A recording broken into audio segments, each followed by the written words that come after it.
Good evening and welcome to the cooking class phase of Meatless Monday Needham, Meatless Monday with Dave Becker.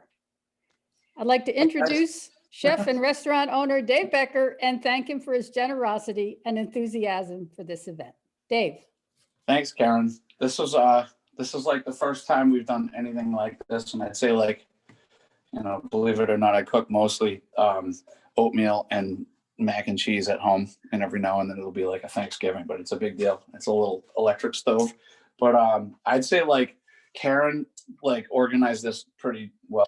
Because hopefully, I'm going to say one thing that I'm actually learning immediately is that, like, when you cook at home, half the stuff that you use at a restaurant, you don't need to cook at home. So, like, I'm realizing, like, all the little nuts and things that I brought home to show you guys how to use, you could probably pick out your favorite one and use that. So it's like, if a recipe that we gave you calls for pistachios and cashews and pecans and walnuts, it's like, you can probably, like, use one or two and it's not that big of a deal.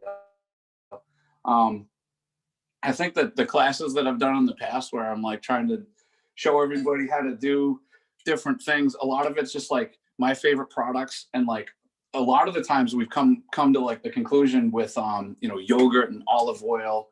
It's like we'll do a blind taste or a double blind where nobody knows which it is, and we all just, like, it doesn't have to be unanimous, but we'll all kind of taste it and analyze what we think, because it's like, once you're partial to a product, then a lot of times people will, like, think it's better. So whenever I'm doing classes at the restaurant, like, I'll talk about, like, my favorite olive oil, or, like, the type of salt that I use. And so if anybody has any questions or even tips for me, feel free to chime in. And I won't get them directly, but Karen will. What's that? Anyway, what I'd like to do is just show a few things, because I know I probably won't get through all the recipes, but if you have any questions about what I'm doing, or if I skip a step, I have a feeling that it's like I can backtrack and tell you all about it. So what I'd like to do is even show just, like, the basics on, like, peeling an onion, or little gadgets that I have around the house, or even, like, the best way to, like, roast cauliflower is kind of what I want to show, or, like, a basic vinaigrette or a basic salad dressing. And then also, like, I don't know, I'll get going. I'll get cooking. One thing I wanted to show is how easy it is to make pizza dough. And we make our fresh pita at Juniper, and I realized that, like, there has to be some connection between the root word pita and pizza.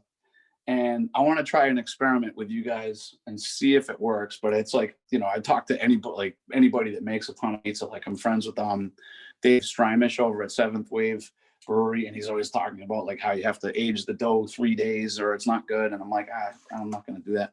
And I don't think most people will. I think that's why they don't make it at home, because they just get, like, I don't know, explained everything too, and it just seems so complicated. But, like, when we've actually made pita in a hurry at Juniper, and it's actually really good and really tasty. And so what I want to do actually is like, try to take some yeast that I have over here. And I know this wasn't part of the thing, but we have some, like, yeast, and I'll put it somewhere warm. And I want to try something with making, usually we use honey, and that's just, like, the sugar is, like, the food and the fuel for the yeast. But I want to try something weird with the pomegranate molasses. And it's I don't know if it'll work, but it might make the coolest pita I've ever made, or it might make a disaster, but it doesn't matter because nobody's gonna eat it. But anyway, this stuff is it's basically like maple syrup or agave, but, like, sweeter and kind of tart at the same time, but really, really sweet. So you want to be careful with it. That's probably too much. And then I'll add some warm water to it, and hopefully this will be done by the time the class is over. At least it'll be, like, kind of gurgling. It'll, like, because the yeast is actually alive right now. And I'll add some warm water to it, and, like, swirl it around a little bit, and I'll leave it somewhere nice and warm. And then hopefully, I might have just made up, like, the invention. And what I want to do, though, is I want to, like, pull apart this and do a little bit of, like, fried dough and fried pita, and I want to do 2 versions of it. And I realize that this isn't what you're eating, but I wanted to do one that has like cinnamon toast, but do it with like cardamom instead, so it has like more of a Middle Eastern flair, but it'll be like, chewy and sweet. And then I'll do another one with za'atar, which is like, it's kind of like sumac and sesame and thyme. It's like a weird like combination, but sumac is one of those invasive species that grows everywhere, and you can actually eat it though. You can totally eat sumac, and it grows like mostly on the side of the highways. It's those red berries. It looks all kind of prehistoric, and you can pick it and make tea with it. So like lots of hippies that I know do that. But so what I've done here, you can think this is probably too warm, but this might be, and you can smell it. Actually, like the whole room just smelled like a bakery. So what I'll do, I'll take them. I have like napkins everywhere. Put this over here. Do one thing. So you can see everybody. Do you want I want to see it. Okay. Oh, cool. Yeah. I don't know if anyone noticed this too, but I'm like a huge fan of cast iron skillets. I think part of it being like when you cook on an electric stove, part of it is that they're heavy bottomed and they don't heat up as fast and they don't cool down as fast. And so they basically kind of neutralize all the shortcomings of an electric stove. And you can put everything in the oven. You can do a roasted chicken in here, or you could cook a lasagna, like whatever it is. And I actually do frozen pizzas in a cast iron skillet. I'll just use like really good olive oil and just put it right in there. And actually, this is starting to smell really good. I don't know if there are people on there that bake and make their own pizza dough. Like there's no way what I'm trying to say is expert on this. And I feel like for every 100 ways that people talk about making pizza, like people that will argue with them, it's kind of like a competition to see who knows the most. It's like I like all of it. So one thing that I do is if I'd say a lot of the time we get like olive oil from like home at Trader Joe's. They always seem to have like really good, they'll have like 15 different types to choose from, but then they're all kind of good. But then I'd say like this one is Lebanese olive oil, and I'm like friendly with. I think this probably happens to everybody. Like if you like somebody, then you start to if you like somebody that is a farmer, or you like somebody that's an artist, you like their art better, even if it's bad. And I'm not saying the olive oil is bad, but there's a guy, Shafiq Malouf, and he's a really cool guy. And he's like, I think he was a chemical engineer from Sudbury that just like, I don't know, didn't really like his job much. And so what he did was he heard his family was getting ready to like close down their farm in Lebanon. And he's like, I'm going to take over. And he just took over the family farm, and he brings like olive oil back. And it's pretty cool. He's trying to talk me into going to visit. And I'm like, I don't know. And there's a ski resort about 15 minutes away from his vineyard, or from the orchard. And then also there's a beach like an hour away in the other direction, which is crazy because it's like they don't really tell you that in geography class. But so I'm gonna put this down here like this, and I'm gonna try something. It's like all these little safety.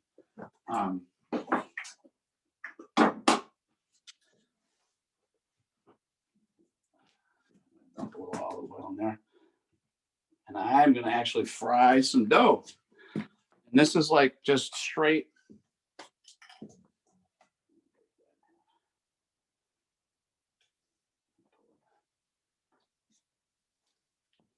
But it's like what's crazy about his olive oil is that he has three different types, and it's like one is and it's like there are two schools of thought. Like you can knead it, but then if you look at like the pizza places and they throw it, it actually helps to keep like the bubbles and keep it stronger. Wait, that's not hot enough. Yeah, maybe it is. Ball it up again. But he has like an early harvest olive oil, which tastes like green bananas and cut grass and like everything kind of green and fresh. And then he has a late harvest, which is like all the stuff is kind of rotting on the vine a little bit. And it tastes a little like prunes and sun-dried tomatoes. And it's like the two together, you can't believe it's from the same plant, but it's just two different times of the year. And then he has one that he mixes together. And I think that that's like my favorite, where you get the best of both. And but I'd say like I'm not snobby about much, but I do love really good olive oil, like the ones that just like it just tastes so fresh. And but I'm gonna fry this up. I'm gonna pull it apart there. Let me see where this is at. It's probably a little too hot, but it'll start to froth up. I don't even know. I'm going to say actually most of the people that are on this Zoom have probably become like experts in like sourdough making, because I think that was like one of those. It was kind of like the Tiger King, and sourdough became like the everything of people's you know, of the pandemic. And then me, it was like wearing sneakers, because I knew I had to run everywhere. Like all of a sudden it wasn't like there was no like kitchen clogs. It was like I'm wearing running shoes and sneakers, which I'm wearing right now. Anyway, I will start. I'm actually going to start cooking the soup, and I wanted to show. I'm going to go over to the cutting board, and I wanted to show everybody just kind of like the basics on how to like peel an onion. I realize it's like not, or dice an onion. It's not that magical, but it's you know, I feel like it's really important to have a sharp knife, and it's really important to, like, when you cry because of the onions, it's usually because you have a dull knife and then you also have an old onion, and so the two put together. I'm not saying my knife is even that sharp, but kind of do this. And I have two separate bowls, and I wanted to do this, but like my prized possession is my worm farm, and I wanted to bring it in there. I have to go separately, put it down. But you can't put onions and you can't put garlic in a worm farm. They really don't like it. And you can't put citrus. Sorry. So let me show you if you can see. There are two different parts of the onion. And there's one that has the stem, and then you have one that has the sprout. And that's the root side. And that will hold the whole onion together when you dice it. So, you know, it's like when people are like, you know, fidgeting around with onions, and it's like, you know, you're trying to get the perfect dice. It doesn't really matter, but it's like just showing just basic knife skills. It's like you kind of go down that way, and that way, and then I didn't go all the way through, so it's still together.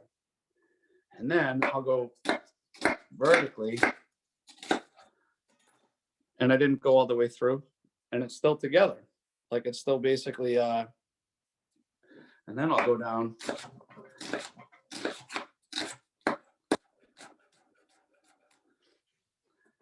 And typically what I do is whenever I mean, I show people my finger all the time, but I have cut myself so many times that it's disgusting.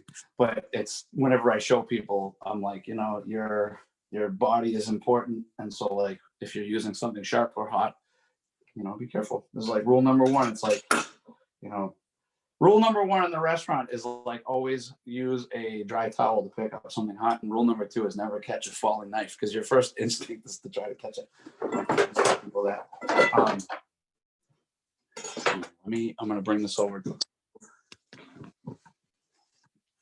Over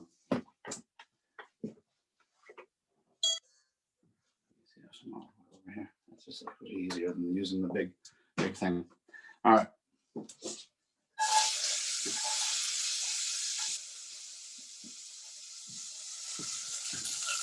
I think I might turn the heat down. You see that? Yeah. Okay. And when I start to get some color on stuff, turn this off. I'll show everybody. All right. So what I wouldn't mind doing is even showing people how to peel garlic. And like when I was a kid, you had to like peel. I had to peel so much garlic. It was like almost sadistic on the part of my chef. But I'm still friends with him, and he still talks about me like I'm like the last of the Moheat kids, because I was probably the last person that complained. But Dave, we have a question. We have a question. Dave, we have a question on Sure. onions. A question on onions. You ready? You hear me? You ready? Sure. Oh yeah, totally. Yeah, yeah. Should you put a lid on the onions when you're sauteing them, or is it better not to? I never do, because like what you're trying to get rid of is actually the moisture anyway. So like there's so much sugar in onions to be, I mean, it's weird because like I'd say the longer I cook, the more I realize that there are like so many different ways of doing things that like, you know, and I remember like working for different chefs and I'd like take notes on what they said and they'd be like, always cook the skin side down on the fish. And I'd be like, what? And then they'd be like, always cook the skin side up on the fish, like the next chef that I worked for. And I'd be like, I'd write that down with a question mark next to it. And it would matter. You know, it's like there are definitely different ways of doing things. But I would say I hardly ever put a lid on it because like there's so much moisture in the onions that what's happening is it's like cooking out. And then as soon as the moisture is gone from the onions, I just added the za'atar to this, and we're gonna make some. I hate saying it. This pita is gonna be about half as good as Costa's. You guys all know about that, right? That's like the best kept secret. That's not a secret in Needham. Is there like you can get a sub with like handmade pita that they actually cook like to order, and you can get like a steak and cheese in a stuffed pita pocket. It's like the best. But so with the onions, it's like they won't caramelize when there's still water. They're basically steaming. Yeah. You know what I did is I just basically made English muffins. It's like without even needing to. But you know what I'm gonna do? I'm gonna put this in the oven and like let that bake for a little bit. And then what'll happen is it'll be like nice and puffy. And I'll make one that's savory with the za'atar, and it's spelled ZA'Tar.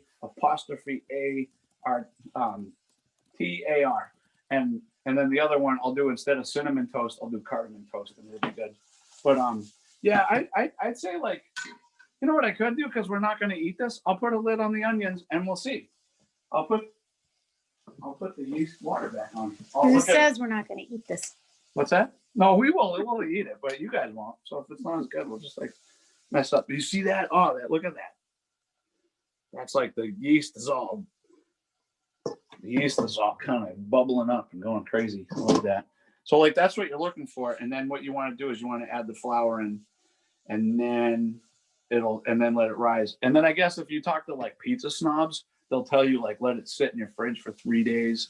And another thing that I wanted to plug, there's a hard working group of people that are in Lynn right now, and they grow their own wheat in Maine, and then they grist it all in Lynn. They have like a giant grist mill, like giant. When I say giant, it's like as big as your car, but so it's not like General Mills, but it's like and what they do is it's just two stones that rub together, and they put their wheat that they grew locally, and it's awesome. You know, I feel like it would be one of those things where, you know, there's kind of like a rallying cry against big business, and it would be like start with the food we eat. You know, and you know, I guess they were the first people that I met that like gristed their own flour that they grew, and I was just like, that's pretty cool. But they were talking about flour, and you can state that like machines that judge flour by how big the bubbles get, and they always talk about like how Italian flour will make like bigger bubbles. So like you can make like that type of dough, like the pizza dough that has like big sourdough looking bubbles, and I'd say this is also the first time that I've cooked and I talk. Usually I like play all the music and I sit there and drink wine. Speaking of which, I'm gonna get some. And then but so now I'm like, I keep jockeying. Now I can see why gas is important, because you can like turn the stove down. But if I turn the stove down now, it'll be like still hot for a while. But let me get a little wine. And what do you guys think of the wine? I think it's like pretty cool. It's like the two winemakers that we chose are both like up to cool stuff. And it's like I like supporting them, and their wine is tasty, so it's good. But all right, let's see how these how the onions are going. I think that it's still doing.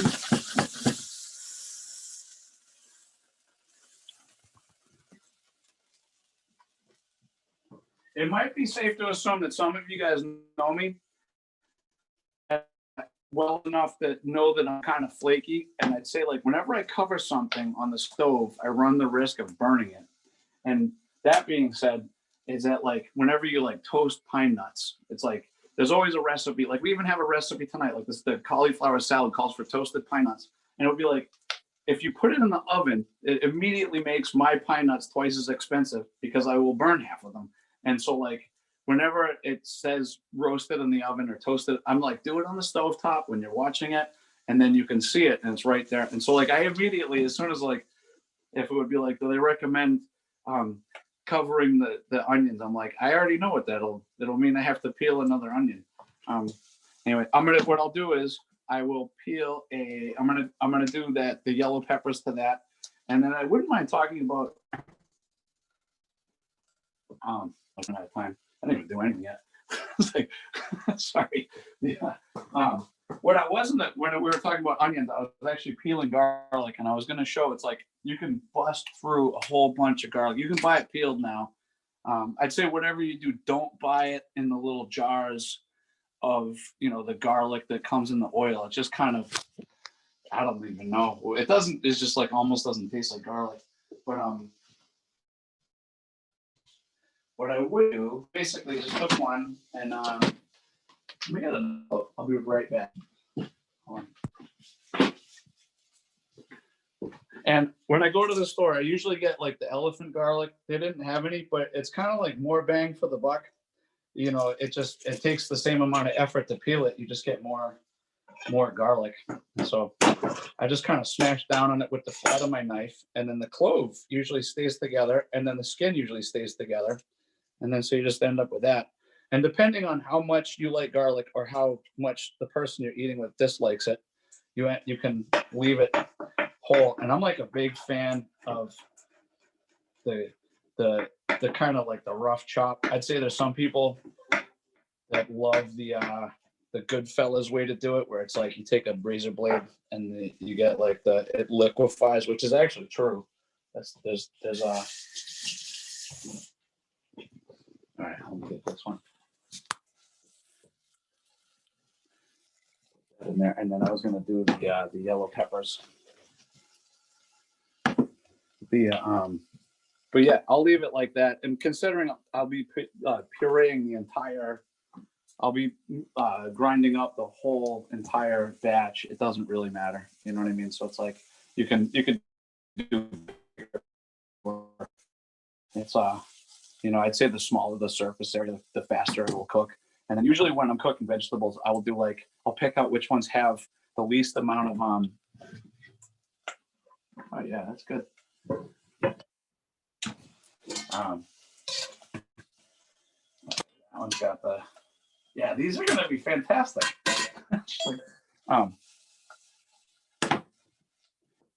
I'll start with the denser vegetables, and then I will add the softer vegetables later because they take less time to cook. And that's, as you're chopping like a mirepoix, which is like carrots, onions, and celery, I will start with like the carrots, then I'll go to the onions, then I'll do the celery. And because it'll just, it seems like it'll take longer and you give the carrots a head start. But anyway, if anybody has any questions along the way, let me know, especially if you were wishing, I'm assuming that I always assume everybody's at least as good of a cook as I am. It's just a matter of wanting to do it for 6 hours, but if anybody has any questions about stuff. Okay, Dave, we have some questions. Sure.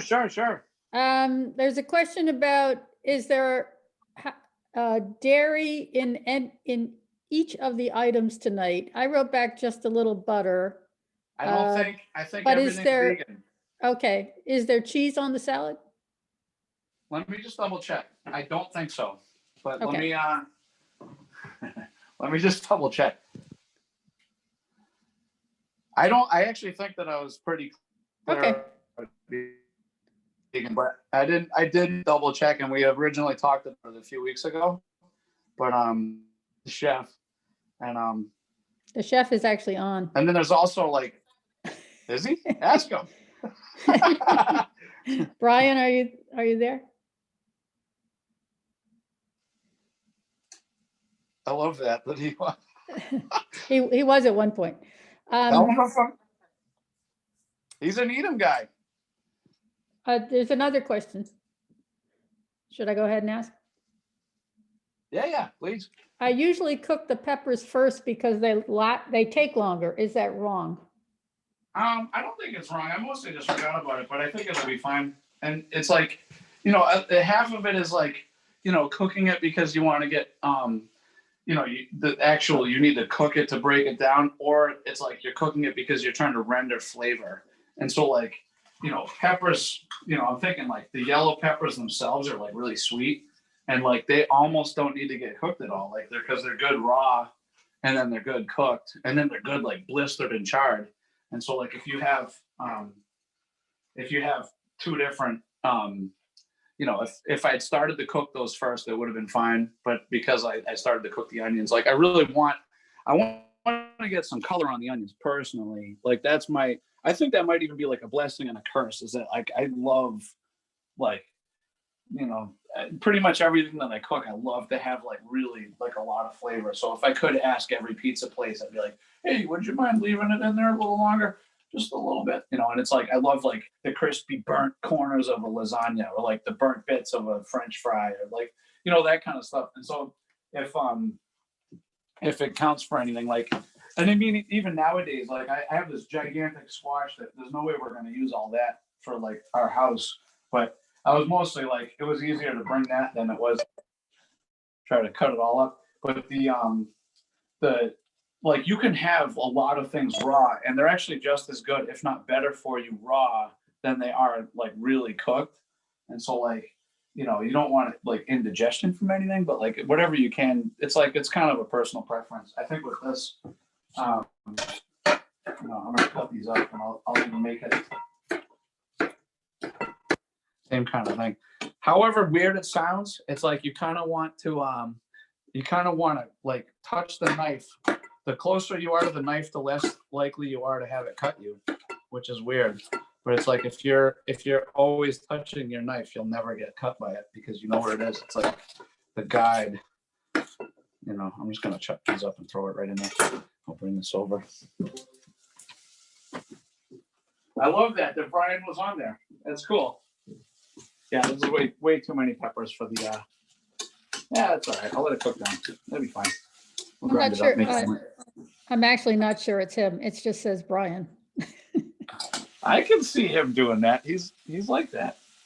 You're like, Well, I "Oh." sent him the link, but I typed in his email address wrong, so then I sent it again. So I hope he got it. Yeah, who knows? I'm imagining like Monday nights are kind of slow over there, so they're probably like, let's see what's going on. I'm gonna say like there are a few people over there that have never even seen me cook. Like they probably don't even believe I can. And I'll try to tell them, and be like, whatever I'm doing tonight, I'm a better cook than this. And so what I've done so far, and I have, instead of using red lentils, I just use black because I forgot to bring them from the restaurant.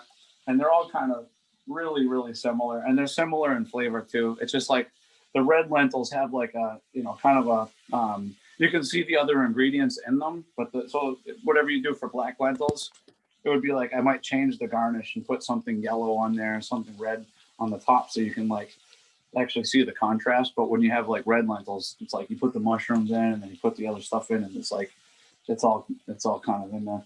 But I'd say you don't need to soak them. They cook quicker when you do. Lentils are one of the beans that you don't really need to soak. I'd say like black beans or white beans. Like what it is like the skin takes way longer to cook than the actual meat, and so you end up with these little like the skin's all floating in them. But if you soak them for like a day, then they'll cook a lot faster, and then the skins, then they stay. You can stay like whole white beans. But anyway, let me. I'm gonna turn this up a little bit, just to see. Turn that in there. So one thing I want to do before it gets any later is I want to like toss up the cauliflower in, and I want to show everybody how to make a quick vinaigrette. And I have a trick that works actually at home, where you don't need a blender and you don't need a whisk, and you don't actually need anything other than a pint container or even like an empty jar. And I thought I made this up, but I've seen other people do it. But it was like kind of like a pandemic laziness. Like I didn't want to make a mess, and I wanted to like make a quick dressing. And so then you have one of these containers, which you guys actually all have now, because like pretty much every restaurant has like a takeout place that'll send home that. And what you can do is you can actually eyeball the ratio of a good salad dressing. It's like you have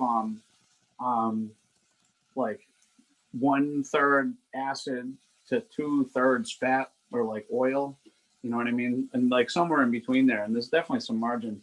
And I'd say like one thing that's actually changed about my cooking style, and I don't know why, maybe it's like for the first like, I don't know, 20 years I was in the restaurant business, I really was like, you don't ever want a broken vinaigrette. Like, but now I'm like, if you use really good olive oil and use really good vinegar, it doesn't matter. Like you, every now and then it's kind of nice to get like just some oil on your salad and then just some vinegar, and it's just kind of like a sensory overload. That's just me. I'm not saying that that's the right way to go. I feel like I've had a change of heart, but what I wouldn't mind doing is I'll just show everybody. So like take a little olive oil, a little mustard, and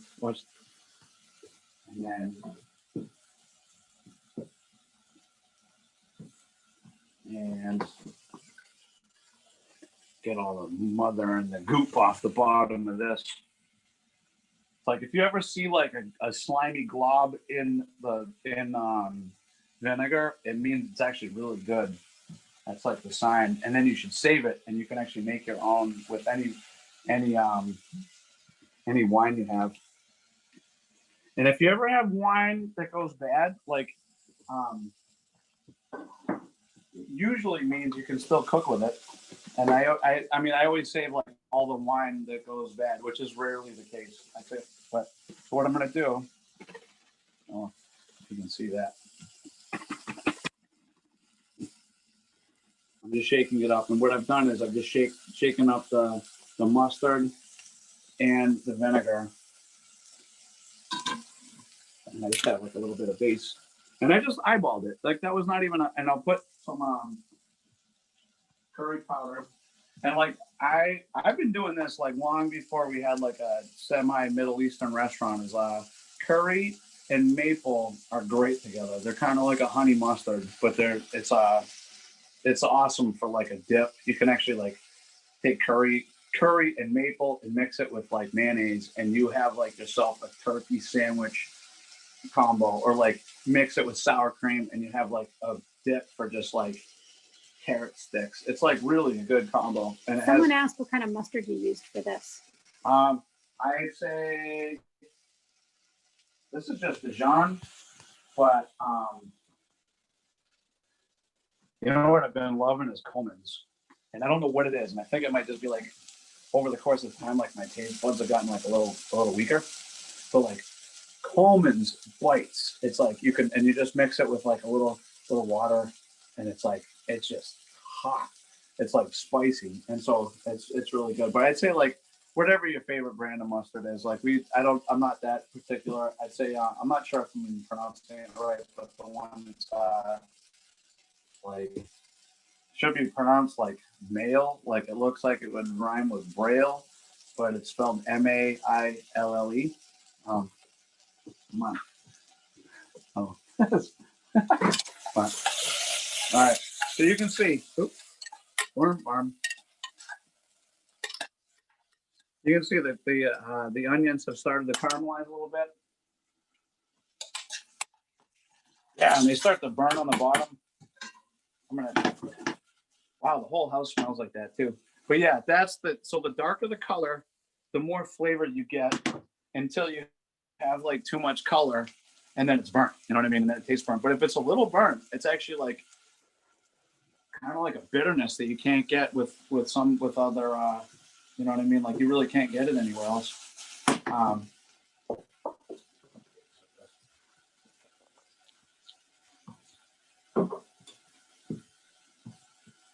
So one thing about this dish too is that we use some shiitake mushrooms, and the stems you can't eat. They're like just really fibrous, but you can save them and you can freeze them or even like dry them out and make a stock out of them. And they're really flavorful. And so like basically you can just like set those aside and boil them with water. And you can even like sip it as a tea. It's actually tasty. If you're expecting like Earl Grey and you drink shiitake mushroom tea, you probably won't be happy about it. But what I'll do is I'm gonna separate the stems. But there are two types of mushrooms that I use regularly that are you know what I'm gonna do? I'm gonna use the same oil that I did with the pita. I'm gonna smear it all around like that. Give me all good flavor in there. And I'll roast those in the oven. Might even make a shiitake mushroom sandwich with the pita. Oh. And you know what I'll do? I'm gonna make some shiitake mushroom tea while we're talking.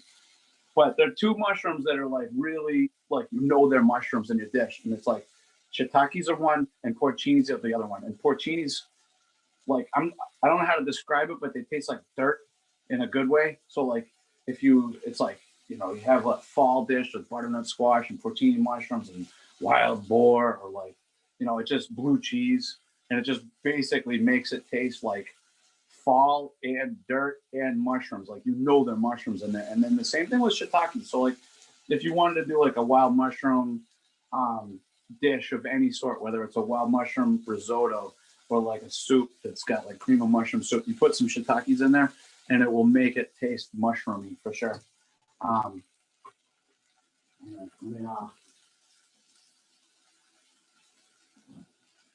just going to put that on the stove like that, and I'll simmer it, and it'll actually be really good. I'm really stretch it. It'll be like something you wait in line for. But all right, so check this out. Right there, I've gotten to the point where it's brown, and I'd say, Karen, you were probably right on about that. Like I would be like, yeah, I should have put the peppers in there sooner because they're not really cooked. But it's okay because like the flavor's good. And then what I'll do is I'll add that. Those are the lentils. Probably not enough lentils for that. And then I'm going to add some wine. This is some old wine. And I'm really apologizing because this was good wine. We just kind of lost track of time. That's how it went. And I'll use the wine to rinse out the leftover beans. And the thing is, like, by the time it comes to a boil, the alcohol will have like boiled off of that, and so it will not. You know what? What am I going to do with that last little splash? I'm going to put that in there. All right, so I'll leave that there. Dave, there's a question on the vinaigrette. Sure. Yeah. So where are you with that? You got the oil, the mustard, what else? Oh, yeah, I forgot about that. Where did I put it? And what I have done so far is curry powder. And this is what's on the roasted cauliflower salad, right? Yeah. Okay. Or something close to it. I'm kind of winging it. I have like my little salt dish. That's okay. And then put a little salt. I'll do some fresh pepper.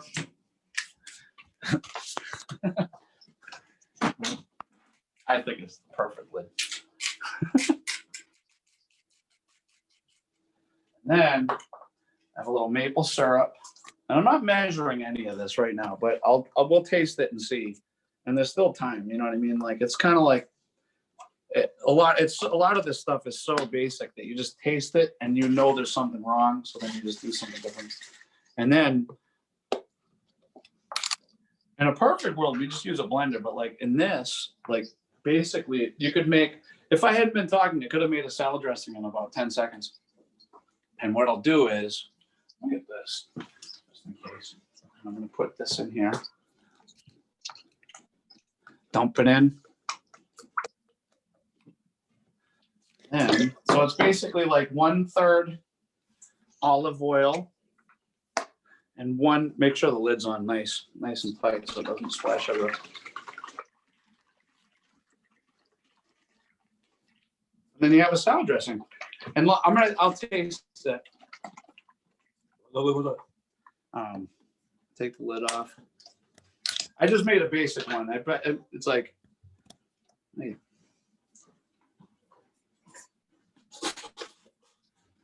And I don't know if I've shown enough people this, but like if you have 2 spoons, it means you don't have to double dip. So you basically take 1 spoon, and that's for the food, and then you put 1 to taste. It's really good. Let me see if we need something else. I'll probably put some more.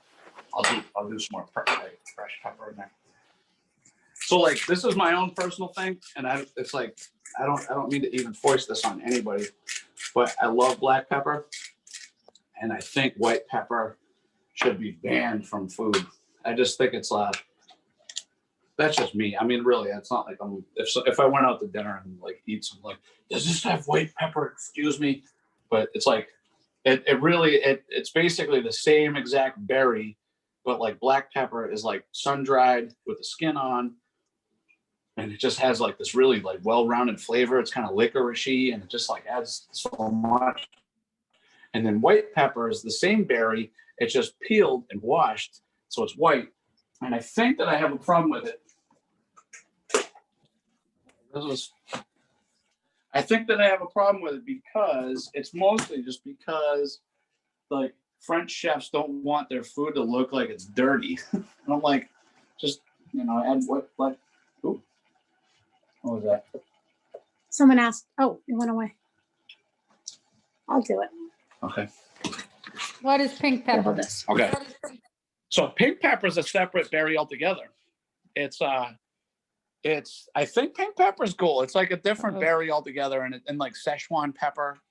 I just like Szechuan pepper's like has its purpose, and they're different. Like definitely like peppers around like Aleppo pepper is another one that's like it's cool to have them, but pink pepper's like I think it's a different plant altogether. Green peppercorns, on the other hand, are like the same plant as black pepper, but they're pickled. So it's like a pickled pepperberry, which is cool. You know what I mean? It's definitely like I don't know. I didn't mean to sound like, I'm being just as bad as the people I'm accusing of telling them, like, don't ever use the white pepper. I'm like, don't ever use the white pepper. But I think it's just, I think when you look at like old cartoons like Bugs Bunny, and the way they describe it is like when they're like, when pepper makes you sneeze, it's like they're using white pepper, I'm imagining, because black pepper doesn't do that.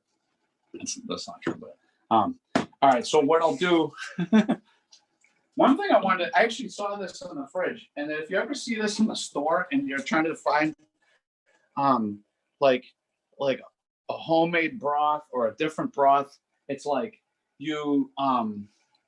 this stuff is actually really good, and it says right on there, good enough to drink. And I kind of agree.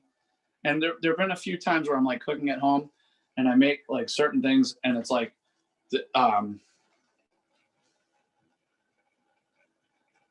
like superstition where you make something and everybody loves it, and then you make it again and nobody loves it, and you're like, what was the difference? And you're not really sure. And half the time it'll be like some sort of ingredient like that. And so like almost every like time I've made, I made a chicken noodle soup and I used that stuff, and I'm, oh, this is so good. And then it was like, use the other one, and we're like, using your own chicken bones, and it's like, this is pretty good. And then the other one's like, that's great. So I'm flipping these over now. I'm going to see where we're at with the shiitake mushrooms. Get all the good stuff in there. And then what I'd say, like, considering we're doing like a meatless Monday, I have a thing that I do with cauliflower. You can actually turn it into a steak. And it's like, I'm sure everybody knows this, but let me show you. Instead, like I know we had it all like cubed up as a salad, but if you basically peel off, the worms are gonna love that. You see this part, all the greens are too. Like I'm assuming they'd probably be just like turnip greens, which are fine.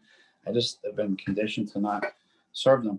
But what I'll do is I'll just cut these like that, and then that's basically how you can keep a like a cauliflower steak, and you can make that into a meal in itself. And if you just like gently cook this, it'll actually be, it'll like maintain its you know, so it's not just little pieces, and it'll be kind of meaty. Cauliflower is pretty cool, and I'm realizing it's like people are using it for a lot of stuff now. Like they can make a pizza crust out of it, or you can make a you know, you can do a lot of different things with cauliflower. I'm gonna use this this other cast iron skillet, and what I'll do is I'm just gonna put this in here. That. Spices. Dave, a couple of questions on the Sure. soup. Sure. Somebody asked, what is the hint of sweetness in the soup? And I do have the recipes, so I copied the ingredients out and put them in the text box. I'm gonna But say is that the could be- maple syrup? Probably called. Is there pomegranate molasses in that? No, but there's maple syrup. Oh, no, Okay. I'm looking at the, oops, I think Kind of crazy. Like I have to. I do put in same- the wrong I thing. actually have like a cookbook over there to go look sorry, at. my cut and paste didn't work. I put in Yeah. the vinaigrette twice, I think. Sorry. The other I- question is, where can you buy the chicken stock, and is the chicken stock in the soup? So the chicken stock is not in the soup. I just stumbled on that when I was looking for the yellow peppers. But I figured it was one of those things where I'm like, the chicken stock I think is at most supermarkets, and you overlook it because it's like it's not cheap. So like the other ones are like $4 or $2, and then sometimes they're on sale, and then that one's like $8, and you're like, what? Like I almost had a moment of like, how dare you? And then I bought it just on a lark, and I'm like, wow, this is actually really good. And I'm not sure what they do. It's like if I wanted to spend some time, I kind of wanted to like mess around with it and be like, oh, this is so good. You're like, all right, but it's kind of crazy. Like every time people come over here and they're like, I'll have jars of tomato sauce, and they'll be like, why don't you just bring some home from work? And be like, because I was already at the store, and it was like I had got some, you know, I had to get some milk and Cheerios and stuff. But it would be like the same thing with chicken stock. Like I could totally bring some home that's like proper from the restaurant, but it would be like, and then I'm like tasting this. I'm like, this is great. Like, oh, this, you know. But I'm gonna roast this in the oven, and that isn't even for this. That would be like good for the salad, but I want to make it so you kind of need a steak knife to eat it. But it would be like have the, you know, like the cauliflower mixed with you know, instead of mashed potatoes. Like what's up with that? And it's actually better. It's like a potato doesn't taste like anything, but a cauliflower like is delicious. So it's like it's kind of become like this really useful vegetable in my opinion. But so the chicken stock is not in there, and then the sweetness, I'm gonna guess it's pomegranate molasses. They've been kind of throwing that on there like everything at the restaurant. Like it's just kind of like this tart sweet ketchup. And Yeah. then I It think is- that they sell that. It is What's that? pomegranate molasses. It is pomegranate molasses, and it does have vegetable stock in it, but not chicken stock. Okay. So if you don't have vegetable stock, like you can totally use Needham tap water. It's fine. Like I'd say there's so much flavor in this. What's going on here? And I literally did I didn't use the chicken stock, which I should have, but I just used Needham tap water, and that is gonna be like, look at that. I mean, it's just crazy rich right now, and I'm gonna grind it up, and it'll be a delicious soup. But it's not, you know, it's wine and lentils and all the caramelized bits of onions and garlic and peppers and stuff. But it'll be like, you know, putting that in there, and putting the water in there did not hurt it. I think if no one's vegetarian here, I'm gonna throw some of the stuff in there just for the sake of it. But yeah, pomegranate molasses, and like there's a store. These are places that are cool to check out, just to even go to walk around.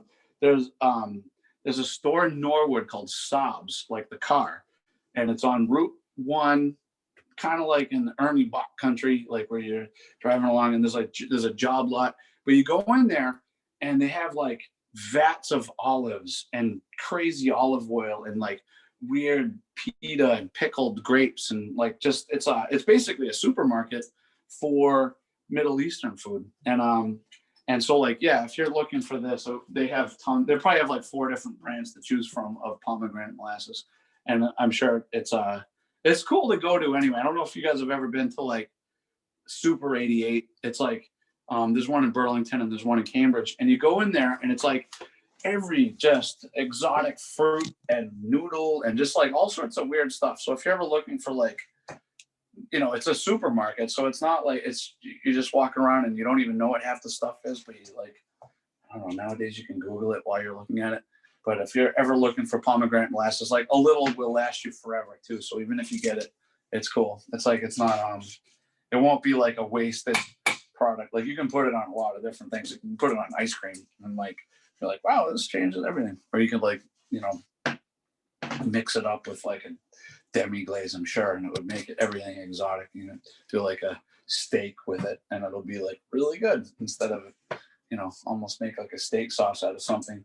Even though, like, actually, what's funny, I forgot about it. It seems like a day ago. So we have all this, and I have a feeling that this will be like fantastic pizza dough made with the pomegranate molasses instead of the yeast. And what I might do is, let me see where we're at. I didn't get to show everybody the risotto. And you know what I could do? This is ridiculous that I'm using such a big pan for such little mushrooms. These here. And one thing that I take a lot of pride in is debunking the myths about cast iron skillets. Like, I'm going to quickly wash this out with soap and water, and it'll be fine to use in about a minute. But what I was going to do is show, basically, whenever you're doing risotto, it's like, people complain about it being too mushy or too al dente. I'm like, just use a different grain and use a flavorful one, and it'll be like, if you took someone blindfolded and they'd be like, wow, that tastes kind of like risotto. It'd be like, yeah, it kind of is, but it's not. It's like it's like harder to mess up when you use farro or spelt. I think they like just rebranded it, but it's like barley, really similar to barley. And but it's great. Like any recipe that calls for risotto, just use barley, or I'm sorry, spelt. And then that's not like, I'm sure that they have that at Sudbury Farms. It's not even a thing, but you won't have to worry about overcooking it and all like the mythology of like you have to stand over the stove and slave over it. Like, it's not even like that at all. All right. What I'm going to do, I'm actually just going to take that.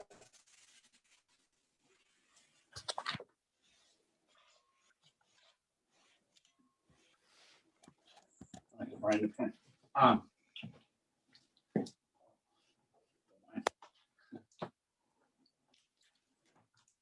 Sorry. Got distracted. Like that never happens. What I'll do, something I want to show everybody? Let me know when I like start running out of time. I'm like kind of over. But why don't I do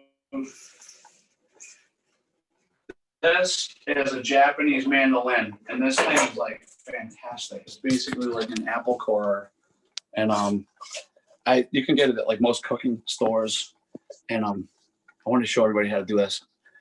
I realize I want to do 2 other things, and one is like just simply cooking this, and we don't need to wait for it to be done, but it's basically like a 1-for-1 ratio of this, and then when you go to warm it up again, another 1 ratio of liquid, like 1-for-1 of the spelt to liquid, and then the second one is like when you go to warm it up again, it'll be like perfectly good, kind of like not mushy but not al dente. It's good.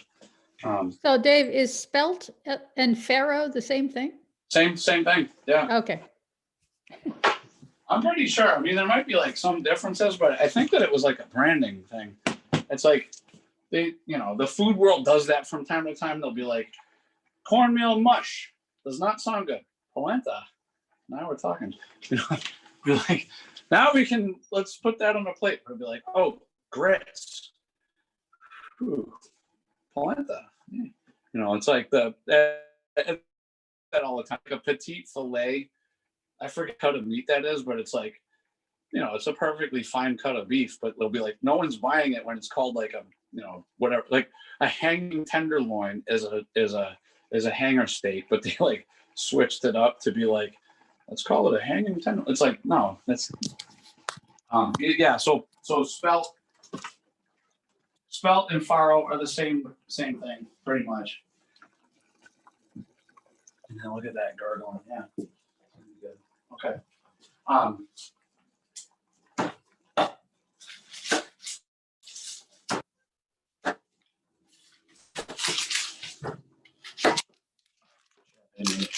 cut it in half just so that I gotta have it.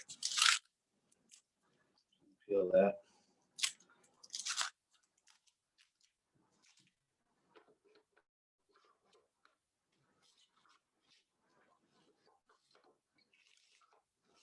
Oh, I didn't mean to feel that. Come on the other side. So Dave, they want to know who's that behind the scene doing your camera work? That's Jesse. I totally didn't mean to cut that in half. It's better when it's just like a whole onion. Peels it. But anyway, this thing shaves it. They want to know who does the dishes later. That's me. Not always. Yeah, he's been helping. That's not always the case. All right, so it shaves the onions so fine that Yeah. like these are the best for salads. So like you can put it on sandwiches and yeah, it's totally, actually, you know what? I might have another onion. I just did that out of habit. Watch me do it again out of habit. At Sweet Basil, I might get like a request for like a shrimp scampi, like no parsley. And like, I'll have to make like 4 of them because I'll just add parsley. Like, there's parsley. Oh, I gotta start over. And so like when I just cut that in half, like so what you do is I'll find like a week like that. You guys will cut it in half.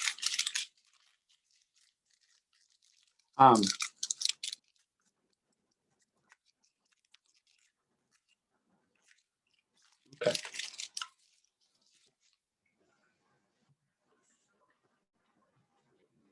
And this. I get it. Of course, it'll come out. There's a question, what is the tip? Yeah, that looks great. So that's called a Japanese mandolin, did you say? Japanese mandolin, yeah. And so and you don't then- cut your fingers with that one? No, but you can get like long strings, and then if you don't want them that long, you can cut them.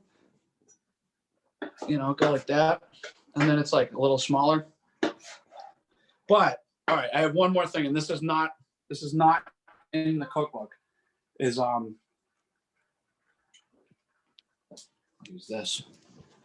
You know what? And it actually helps to have a glove, but it doesn't matter. My hands are already smelling. It's like, so you take this, and then you take a little splash of olive oil. This is like just worth having around because you could do a bunch and then not use them. And then a little bit of olive oil and just like a little salt dish. Okay. Yeah. All right. And then you just kind of munge it up with your hands. And if you use like, you know, I'd probably put gloves on at the restaurant. I'd probably put gloves on if I had no way to wear. I know we have some here. But then it just makes it, for some reason, I have no idea why, but these will be like really just sweet little onions. And you just sprinkle them on your salad, you know? And then it's like, these will last for a good long time in the fridge too. So it's not even, it's like,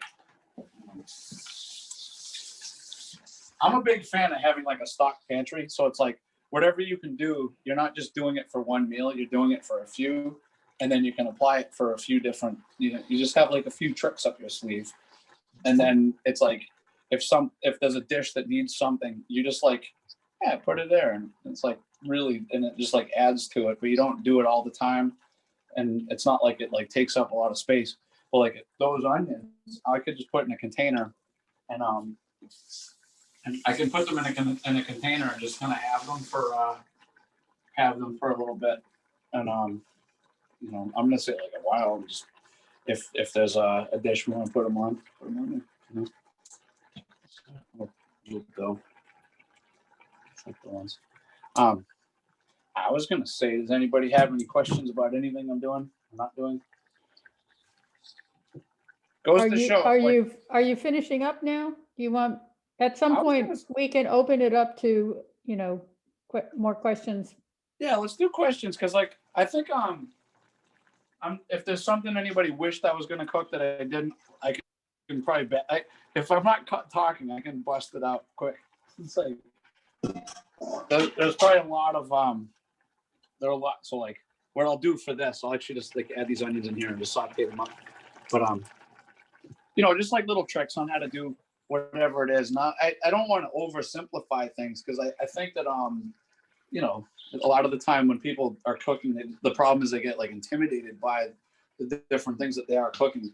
But a lot of the things that I'm doing, it's like, you know, granted, I had to mess up a lot of dishes before we made them good. And if I weren't talking, actually, I'm famous for like when I'm not on the clock, like if I'm not at the restaurant, like, you know, there'll be times we go to the Cape and I'm like a really pale guy and everyone goes to the beach and I'll be like, I'll have lunch ready, and I'll hang out. And then everybody comes back like 2 hours later and I still don't have lunch ready and the wine's gone. And I'm like, then everybody's like, do you need help getting ready? It's like, once I get talking, it slows things down. But like most of these dishes I could make in like not a long time. You know, it'd be like a reasonable amount of time to make dinner. Or there's certain steps that you could do like ahead of time. Like you could actually cook the farro or the spelt. Like you could cook it a few days ahead of time and have it in the fridge, and then you're just kind of warming it up. But it only took you 15 minutes to make it at the time, you know. But yeah, I'd say, Okay, like, we got a let's open couple up of questions. Sure. What is a typical quick meal at your house for a weeknight? Now, you're usually not there on the weeknights, but I'd say like pasta with like yeah, that's I have yet to get sick of it, but it's like, you know, I'd say what would be a quick meal? I don't know.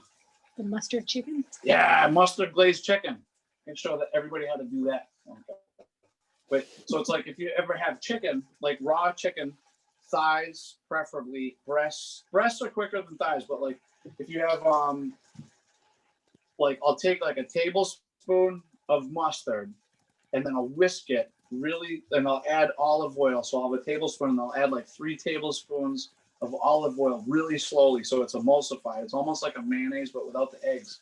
And then you just like kind of block the chicken in there, and then you sear it in the pan with no oil, because there's enough oil in the mustard. The mustard like burns to the outside.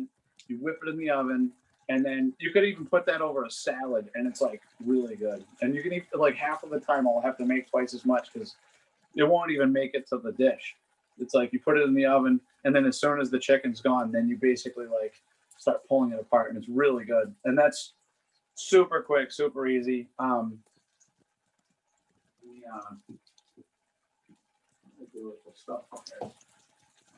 So what I'm actually going to just coat this. I'm going to treat it just like they say to do with risotto.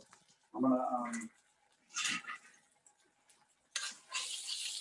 kind of coat it. there's a question: is lamb shank meatless? I don't know if that's a joke or what. That's a joke. But Juniper has a fantastic lamb shank on the menu. That might be what that's all about. So you know what I've actually noticed though is that lamb shanks aren't that common to get outside of, like, it's hard to get them in the supermarket. It is. You know what I mean? It's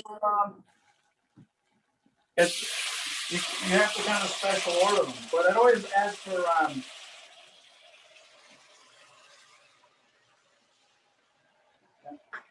ask them for hind lamb shanks, domestic, because the ones that are from New Zealand are like little, and for some reason they're just kind of like little lambs. Like it's weird. It's like, why are they so petite? But to get like domestic lamb shanks, and you get that like King Arthur looking Fred Flintstone lamb shanks, and then just set aside like 4 hours and make sure you don't care about your house smelling like lamb for a couple days. Okay, we got a whole slew of questions about the mustard chicken. The mustard chicken, sure. I typed in what you said, and then there were a few more questions. What temperature do you keep your oven at? Let's do them. What kind of mustard? Yeah, I guess that's it.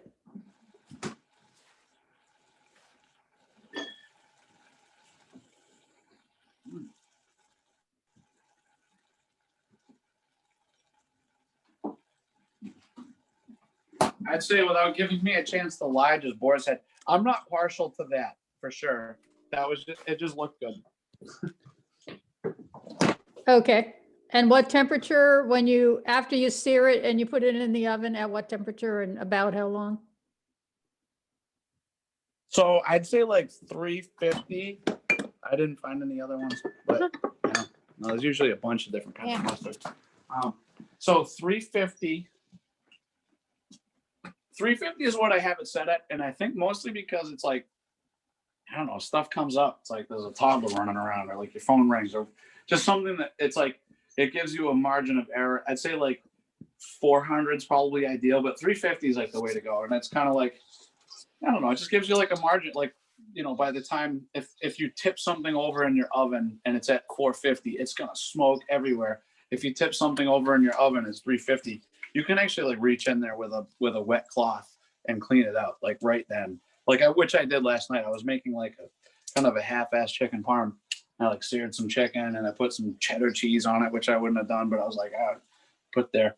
And then as I was pulling it out of the oven, I hit the rack and it like spilled some of the sauce, and it was like not so hot. So I just basically took tongs and a towel and just like wiped it out. And it was fine.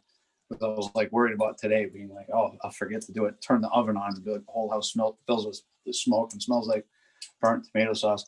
But yeah, so 350 is safe. And it's like, it's like the lower and slower you go. If you're cooking like a brisket, or you're cooking a lamb shank, or you're cooking like a long, slow roast, you want to go like as low as your oven can get it and as long as you can do it. And that's how you get like that really tender, flavorful meat. But if it's like you're just kind of cooking food for your family, you could do like 350, 400, and it would be fine. All right, and I forgot I was going to tell you who was asking the questions. Oh no, that's cool. That's like, quick question? What do you prefer, smooth or grainy, Dijon? So grainy for sandwiches, like when you get like the pop of like. I mean, either one's fine. I'd say like with that dish, smooth is the way to go, because you're basically all you're doing is making a quick marinade. But yeah, I'd say like grainy for like a turkey sandwich. It's like, and I don't even know. Like I always love when you get Chinese food, like the really hot mustard too. And I know it's not Dijon, but it would be like it's like I love taking like a lo mein and like. I'll take the hot mustard out and I'll put a little bit around, and every now and then you just get a bite that makes your ears ring, and then most of it's just really good. But every now and then it's like that's like a wasabi in the sushi. It's just like, it surprises you. But if I had to pick, it's good. I guess. Long story short, it's good to have both. Yeah. Okay. What's the best way to roast cauliflower and get a good caramelization on it without? Not how I'm doing it. Without overcooking the interior. That would be probably high heat, or like if like 400. Yeah, that would be as high a heat as you're comfortable going, and or like if you wanted to, it would be in one of these pans, which it's already in. What I would do. I'll actually put that on there. Yeah, I can do this. Got the mushroom tea, which no one's going to want. Put that here. Put this one here. And what I'll do is I'll sear it in olive oil in the cast iron skillet. Yeah, I know what they're talking about. It's like that when it gets like kind of like golden brown and a little burnt on the edges, but it's not falling apart. I love that too. You know what I mean? It's definitely like a goal. But yeah, so what I'll do with what I'm doing now is you can see it. I'm gonna sear it in the pan and then I'll flip it over and then I'll finish it in the oven. It'll probably be like almost done at that point, but yeah, you want to get it like a little burnt. And you could probably, you know what? I don't even know what it says, but I think adding a little bit of sweet to this, and it'll like it'll kind of candy on the outside of it, and it'll get that like kind of crispy, flavorful burntness on there. You know? I think this is another question about your chicken. That's great. Do you add honey or maple syrup to the mustard and olive oil marinade? No, I mean that would probably be like a great Good move. idea. I haven't yet. Okay. I mean, I'd say I've made it enough times that I'm due to like step out of my box, like little variation, like can we do a maple mustard? But it's like, If you Yeah, did it, it's which like- would be better, honey or which would behave better, honey or maple syrup?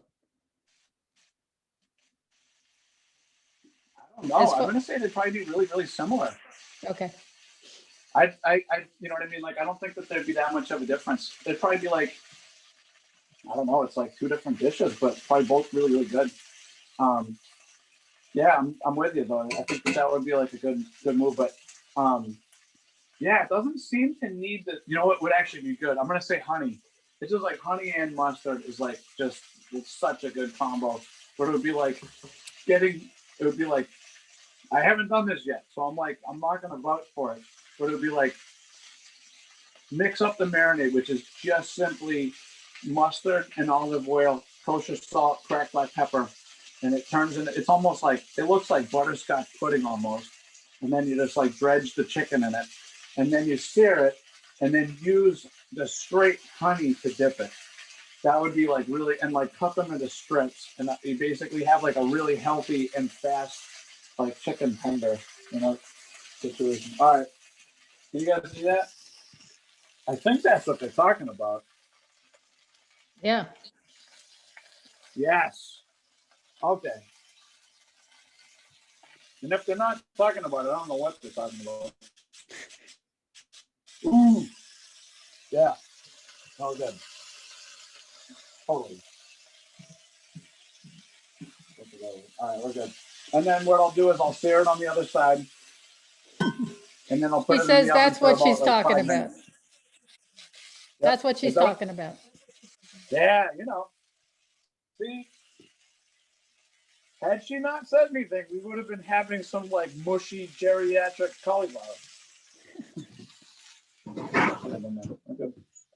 All right, I'll put this like that, and then this is. I'm gonna add. I totally didn't season it, and I always say that that's like important. Is like the seasoning. It's like probably that's important. Like if you have fresh ingredients, salt, pepper. It's like you actually have yourself a dish. You have like avocado, salt, and pepper. You have a dish. It's like then you start adding more to it. But like if you forget those two things, then you actually don't really even have lunch. I'm gonna add some more salt. Did you put anything on the cauliflower besides olive oil, salt, and pepper? So I did just now The put pomegranate? the pomegranate. And Okay. in all fairness, I brought this from the restaurant today. I've actually never had a bottle of this at home before. And I'm probably going to go through half of it in a week. But I think if anything, maple syrup would have done the same thing. Honey, like anything sweet. Because what happened was it was like the sugar just started to brown on the outside. And then that just was like a shortcut, So it was like the sugar burnt, started to like get candied, and then it's that extra flavor. So this might be like my new favorite. It'll be like carried around in my pocket. I don't know what I did with the pepper. There's something in the wine somehow. Oh, that's exactly. That's okay. Any other questions? Yeah, how long is the chicken in the oven? People are interested in this chicken. Play it it's by good. ear, right? Play it by ear, but I'd say like Play it by eye. 10, 15 minutes. It's not a long time. It's a quick Yeah, dish. you really It's don't want to really overcook not, it. it's really not I think that what the magic of it is that it's so quick, and so it's easy and tasty, and everybody kind of agrees. So it's not like there's it casts a big net, as they say, and it doesn't take very long. So like by the time, if you're already like hungry by the time you start cooking, then that's actually like, I don't know, that's most people when they cook. It's like you don't start to think about being hungry until you're like, oh, I'm hungry, and then I'm cooked. Oh, it'll be done in 45 minutes. Like, no, what? Like, I have to soak the beans. It's like, stop. But if you like, I don't know, if you make food that's actually like really good as a leftover, and then you can make twice as much, and it's like, all right, and it doesn't bum you out when you have to eat it the next day, then that's a goal too.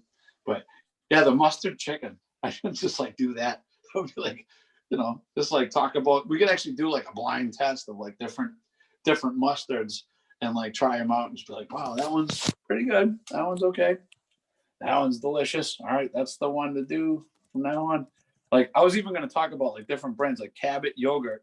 We figured out is like the best Greek yogurt, and there are a bunch of good ones out there. But we did like a blind test, and it was like almost unanimous. Like we were just kind of tasting it, and then we mixed it with tzatziki and tasting it, and I was like, huh, you got like the Cabot. Wow, that's solid. And everybody kind of agreed that like that's what we do. And like kosher salt, like Diamond Crystal versus Morton. Like Morton's good, but then Diamond Crystal, and it started out like you make mashed potatoes and you put it with the Morton salt, and it's good. And then you do make another batch with Diamond Crystal, and you're like, wow, that's actually like a lot better. And you don't really know why. And then it's like, I'm not gonna ask questions. Good. But yeah. I think I'll show everybody. I'll do, what I'll do? I'll do like a video, like a quick video on, and I'll post it on like Facebook or Instagram about the mustard chicken. Cause it's that fast. Like it wouldn't be a pain to do at all. I could show everybody, but, Dave, as we're approaching 8:00 and Sure. people are starting to drop off. So yes. why don't we, for the purposes of the recording, what more do you think we should include? And then I'd like to stop the recording and let people who want to stay and ask more questions stay. But I want to give everybody an opportunity to thank you and comment. Yeah, no, I'd say thanks for doing this. I mean, this is really cool, and it wasn't. I hope it was fun for everybody, and I hope the food was good, and I hope it was fun for me. I know I didn't like get everything much. I didn't get much done besides make a mess, but it was cool. I think I hope people picked up tips, or at least they aren't shy about what they're doing in the future. You know what I mean? Like, don't be scared to like reach out and ask about like how do you do that, or like what's the brand? And this is probably all almost ready to go. I'd say it looks a little al dente, but by the time it absorbs the liquid, it'll probably be good. I turned the heat off because I was too busy talking. I had a feeling I was going to scorch the bottom, but that's basically all I was going to say. Is like this was fun. It was cool. I haven't done anything like this in at least a year. Since pandemic started. It was cool. Okay, and I just to finish it up, I want to thank Dave for sharing his time with us. And maybe we could unmute and give a big round of applause. Cool.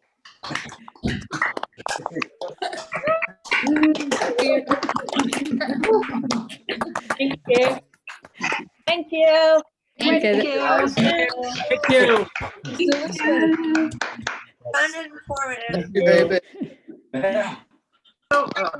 and just thank Dave, his staff, the Meatless Monday Committee, and all of you for joining us. This is Thank you. Thank you. Guys. Thank you, Karen. Thank you. Thank you, Dave. You're welcome to stay on and see how this turns out, but I'm going to turn off the recording. Did you want to say?